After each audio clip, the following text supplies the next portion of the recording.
Нещо се размъртва в козината на мъртвия павиян.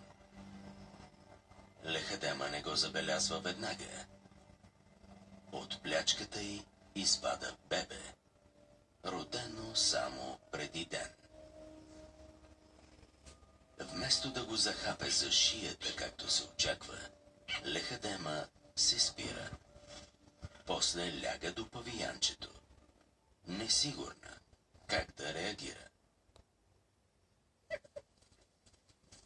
По принцип, приближаването на хиени би е накарало да побегне към някое дърво, но този път първата й работа е да повдигне внимателно бебето и да го отнесе на сигурно място. Чак тогава се заема с хиените, а отбраната й е агресивна. Майка й правеше същото за нея, когато Лехадема беше само на 8 месеца. Целта й не е да опази плячката си, а да защити невръстната маймуна. Внезапната поява на бебе павиян в живота на младия леопард със сигурност е объркваща. Лехадема проявява нетипична загриженост.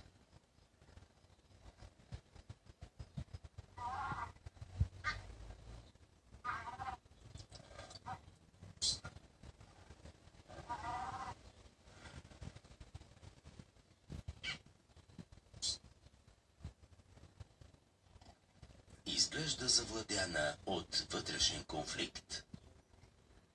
Млад леопард на кръстопътя на живота, разкъсван между инстинктите си на хищник и детинското си любопитство.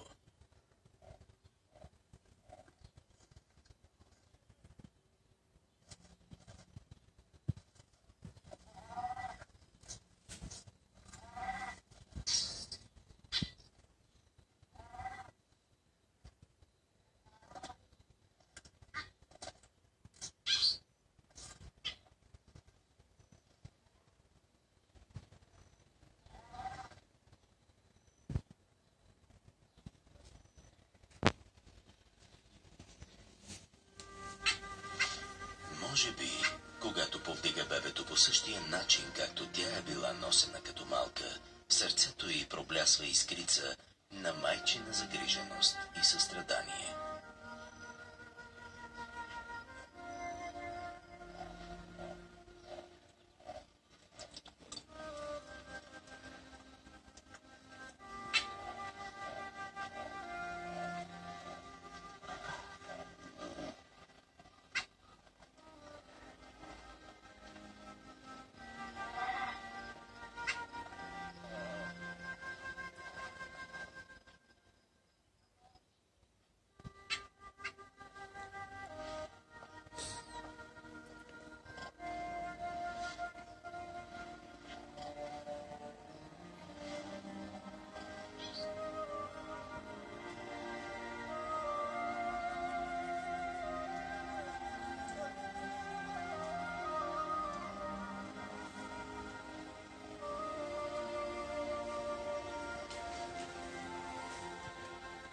Бебето протяга ръце, за да се сгуши в топлата й козина.